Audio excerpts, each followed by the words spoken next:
Om Swastiastu, perkenalkan nama saya Koma Sri Mulyani, saya dari mahasiswa S1 Keperawatan semester 5B NIM 051. Di sini saya akan menjelaskan tentang komunikasi terapeutik. Di sini saya akan menjelaskan pengertian tentang komunikasi terapeutik.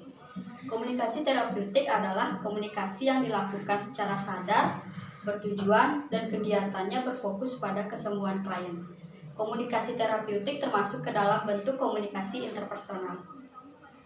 Nah, manfaat dari komunikasi terapeutik yaitu mengidentifikasi, mengungkapkan perasaan klien, mengkaji masalah pada klien, dan evaluasi tindakan yang dilakukan oleh perawat. Faktor penunjang komunikasi terapeutik yaitu kecakapan perawat dalam mengambil pertanyaan, yang kedua yaitu sikap perawat, yang ketiga pengetahuan perawat, dan yang keempat itu seluruh komunikasi perawat dalam mengambil sebuah keputusan. Karakteristik komunikasi terapeutik ada 3, yaitu ikhlas, di mana semua perasaan negatif yang dimiliki oleh klien harus bisa diterima, dan pendekatan individu dengan verbal maupun nonverbal. Yang kedua ada empati, yaitu merupakan sikap jujur dalam menerima kondisi klien. Yang ketiga yaitu hangat, hubungan saling membantu dibuat untuk memberikan kesempatan klien mengeluarkan unek-unek secara bebas. Jenis-jenis komunikasi terapeutik yang ada 3, yaitu yang pertama jenis komunikasi verbal atau secara langsung, yang kedua yaitu jenis komunikasi tertulis atau surat menyurat, yang ketiga yaitu jenis komunikasi nonverbal atau menggunakan bahasa isyarat atau gerak-gerik tubuh seseorang. Unsur-unsur komunikasi terapeutik yang pertama yaitu ada keramahan, di mana keramahan ini diberikan untuk bertujuan memberikan kesan pertama yang menarik lawan bicara. Yang kedua yaitu penggunaan nama. Pengenalan diri merupakan suatu yang penting agar tidak menimbulkan keraguan. Yang ketiga yaitu dapat dipercaya. Orang yang apabila membantu orang lain tidak akan memberikan keraguan kepada orang yang dibantunya. Yang keempat yaitu otonomi dan tanggung jawab. Seorang perawat harus mampu membuat pilihan sendiri dan berani untuk bertanggung jawab atas pilihannya. Yang kelima yaitu ada asertif. Komunikasi asertif memungkinkan kita untuk mengekspresikan perasaan dan pikiran tanpa menuduh atau melukai orang lain.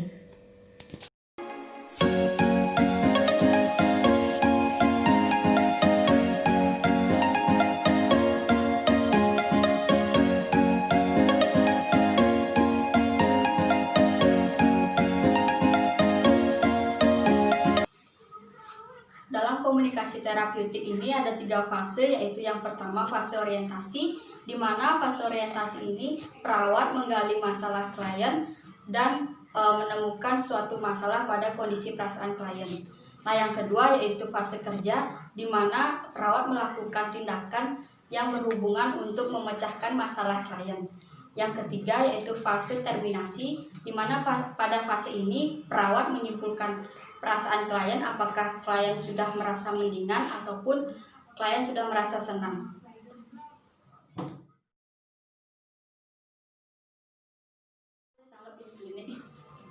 Selamat siang, Dek. Selamat siang, Kak. Perkenalkan, Kakak Koma Sri Mulyani, perawat klinik yang bertugas pada siang hari ini. Kalau boleh tahu nama Adik siapa? Nama saya Dek Firsa. Oh, ada keluhan apa ya? Saya akhir-akhir ini sering merasa sakit kepala sama nyeri di bagian dada. Nah, tujuan kakak ke sini, kakak akan mengajarkan adik teknik relaksasi pernapasan dalam yang bertujuan untuk meringankan nyeri pada dada adik dan meringankan sakit kepala adik. Apakah adik bersedia meluangkan waktu 15 menit? Bersedia. Baik, kalau begitu atur posisi yang nyaman dulu, Dek, ya. Duduknya nyaman dulu. Apakah sudah nyaman? Sudah. Nah, sekarang tangan adik berada di dada dan satunya berada di perut. Ikuti kakak ya. Tarik nafas dalam-dalam. Keluarkan lewat mulut. Tarik nafas dalam-dalam. Keluarkan lewat mulut. Tarik nafas lagi. Dan keluarkan lewat mulut. Nah, bagaimana perasaannya setelah melakukan tindakan ini? Rasa nyeri di dada saya sudah agak mendingan, Kak. Baik, adik bisa melakukan tindakan ini 1 hari 2 kali, dimana kalau adik itu rasa sakit lagi atau nyeri lagi, adik bisa melakukannya agar nyeri di dada adik itu bisa hilang dan adik bisa rileks.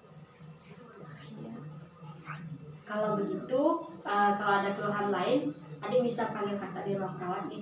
Terima kasih. Iya Kak, sama-sama.